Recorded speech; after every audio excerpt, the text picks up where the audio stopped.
Lockdown की वजह से बच्चे पिछले कई महीनों से अपने घर में ही रहने को मजबूर हैं। कोरोना के खतरे के कारण बाहर खेलना भी बंद है। फिलहाल गर्मी की छुट्टी के चलते उनकी ऑनलाइन क्लासेस पर ब्रेक लग गया है। ऐसे में घर और बालकनी तक ही बच्चों की खुशी सीमित होकर रह गई है। लेकिन इस सीमित जीवन में भी बच्चों ने अपनी खुशियों को तलाशा है और वो नए दोस्त भी बना रहे हैं। ऐसे ही है नागपुर की अनन्या वशिष्ठ भी, जिसने पक्षियों को अपना दोस्त बना लिया है। देखते हैं कैसे हुई ये दोस्ती।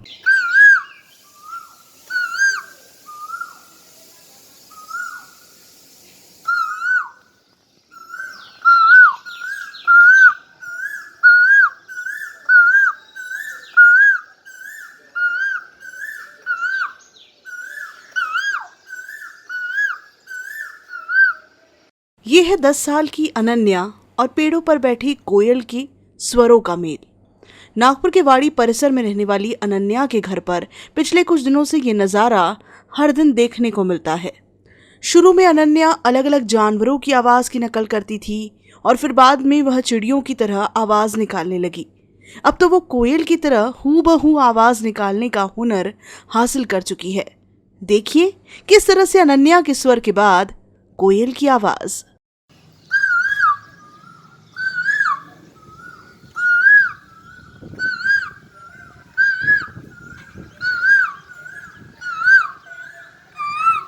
मुझे एनिमल्स बचपन से ही बहुत अच्छे लगते हैं और बर्ड्स में मेरी फेवरेट कोयल है। तो एक दिन वो मेरे घर के पास के पेड़ में बैठी और फिर उसके बाद मैंने उसकी आवाज़ सुनी और मुझे लगा कि मुझे भी वैसी आवाज़ निकालनी चाहिए। फिर मैंने वैसी आवाज़ निकाली और फिर प्रैक्टिस करती गई मैं और मेरी आवाज़ उसके जैसी ही हो गई। और फिर मैं 3-4 दिनों से उसकी जैसी आवाज़ निकाल रही हूँ जब भी वो पेड़ पे आके बैठती है तब। और मैं जैसे ही उसकी आवाज़ निकालती वो भी मुझे रिस्पॉन्स देती है। अनन्या ने कुछ दिन पहले अपनी ऑनलाइन कोडिंग क्लास में एक टीचर के कहने पर एक प्रोजेक्ट बनाया था, जिसमें उसे पक्षियों के पिक्चर और ऑडियो का इस्तेमाल किया था।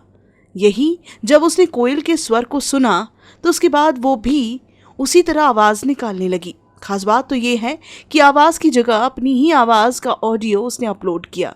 अनन्या का कहना है कि उसकी आवाज़ भी कोयल की आवाज़ के समान है। अब इस तर्क के आगे माँ और दादाजी ने भी उसे अनुमति दे दी।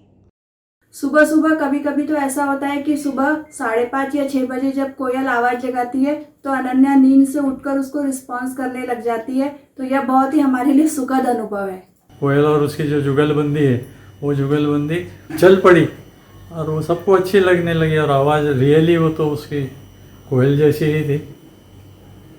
तो ये सब सुन कर के देख कर के सभी को अच्छा लगा और सभी अप्रिशिएट करते हैं इसी बात। कोयल से दोस्ती करने वाली अनन्या के कई ऐसे दोस्त हैं जिन पर विश्वास कर थोड़ा मुश्किल होता है। अनन्या की प्रधानमंत्री नरेंद्र मोदी से भी दोस्ती है और वो उन्हें पत्र भेजकर अपना संदेश दे चुकी है। प्रधानमंत्री नरेंद्र मोदी ने भी उसके पत्र का जवाब दिया है।